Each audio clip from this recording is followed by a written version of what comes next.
ये सिर्फ एक कहानी नहीं, ये एक कौम का अंजाम है जो पहाड़ों को अपना घर समझती थी और अपनी ताकत को अल्लाह से ज्यादा समझने लगी थी। अरब के सहराओं में पत्थरों को तराश कर महल बनाने वाली एक कौम, जिसका नाम था कौम समूद। कौम ए आद के बाद दुनिया ने एक और ताकतवर कौम देखी। ये लोग पहाड़ों को काटकर घर बनाते थे।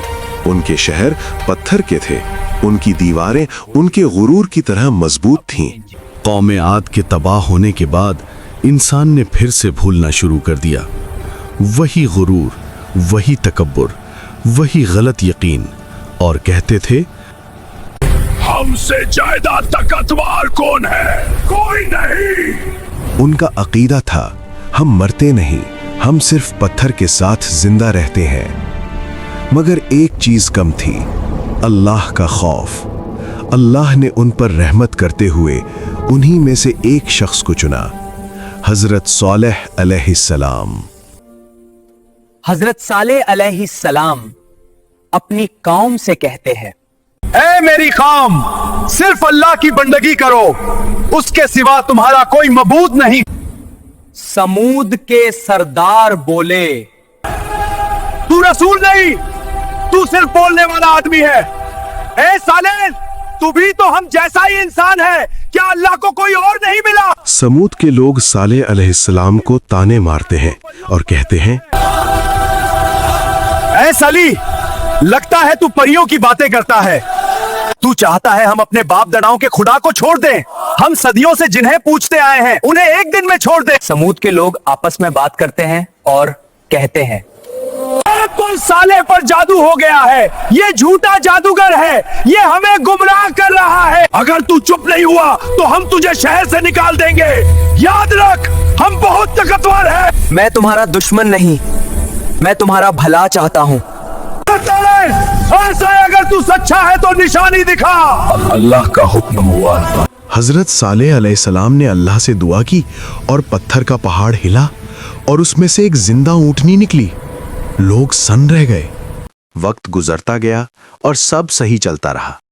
हजरत सालेह अलैहिस्सलाम ने कहा, एक दिन तुम इस कुएं के पानी को पियोगे और एक दिन ये ऊंटनी कुएं का पानी पिएगी। जिस दिन ये पानी पिएंगे उस दिन तुम ऊंटनी का दूध पियोगे और वो दूध इतना ज्यादा होगा कि तुम सब मिलकर उसे पी लोगे। लेकिन कुछ लोगों को ये बात हजम ना हुई और के कहने लगे, नीचे कुदरती है, ये ऊंटनी हमारे पानी पर कब्जा कर रही है। साले की ऊंटनी को कत्ल कर देंगे। फिर अगली सुबह वो लोग ऊंटनी को कत्ल कर देते हैं। इस ऊंटनी को कत्ल कर दो, फिर साले का असर भी खत्म हो जाएगा। फिर कौम समूद के लोग अगली सुबह का इंतजार करते हैं और ऊंटनी पानी पीने आ जाती है और सभी लोग ऊंटनी और उसके बच्चे को चारों तरफ से घेर लेते हैं, फिर कत्ल कर देते हैं और उसका गोश्त आपस में तकसीम कर लेते हैं और कहते हैं, देखो साले की ऊंटनी का गोश्त। फिर जब इस बात का हजरत सलेह अलैहिस्सलाम को पता चला, हजरत सलेह ने कहा, ये तुमने क्या जुल्म किया, अल्लाह की नाफरमानी की है। अब तुम्हारे पास 3 दिन हैं। हजरत सलेह अलैहिस्सलाम ने उन्हें 3 दिन का वक्त दिया और कहा, तुम तौबा कर लो, तुम्हारे पास 3 दिन हैं। आई साले, ला अपने खुदा का अज़ाब। लेकिन कौम समूद घमंड और गरूर में पागल हो चुकी थी। जे दिन हो तुम अभी भी तौबा कर लो, तुम्हारे पास वक्त है। लेकिन कौम ए समूद के लोग कहने लगे, ये चट्टान हमें हमेशा बचाएगी। ये चट्टान हमें हमेशा बचाएगी। लेकिन उन्होंने अल्लाह के नबी की कोई बात ना मानी। फिर हजरत सालेह ने कहा, पहले दिन तुम्हारे चेहरे सुर्ख होंगे, दूसरे दिन लाल होंगे, तीसरे दिन काले होंगे।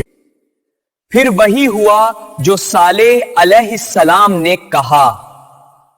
फिर अगली सुबह उनका चेहरा सुर्ख हो गया और बोले, देखो सलेह की बात सच हुई है। हम साले की बात बिल्कुल नहीं मानेंगे। फिर दूसरे दिन जब वो लोग अपने चेहरे को देखते हैं और कहते हैं, आज दूसरा दिन है और सालेह की बात आज भी सच हुई है। मगर कुछ लोग कहते हैं हम अपने बाप दादाओं के बुतों को नहीं छोड़ेंगे। तीसरे दिन उनके चेहरे काले हो गए, लेकिन उन्होंने फिर भी तौबा ना की और कहने लगे, लगता है सालेह का अजाब आने वाला है। हमें कौन तबाह कर सकता है? तीसरे दिन जब कौम समूद सो रही होती है, आसमान से अल्लाह का एक फरिश्ता उतरता है और उनका दिल फट जाता है। और फिर जो कौम समूद खुद को सबसे ज्यादा ताकतवर समझती थी, वो एक रात में अल्लाह के अजाब से हलाक हो गई और हमेशा हमेशा के लिए इस दुनिया से निस्तो नाबूद हो गई।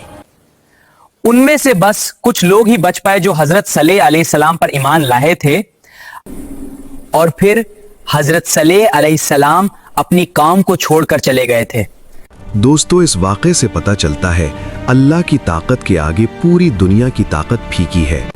अल्लाह आपको और हमें घमंड, तकब्बुर और गुरूर से महफूज रखे। आमीन। दोस्तों, हमारे वीडियो को लाइक और चैनल को सब्सक्राइब जरूर करें। अस्सलामु अलैकुम।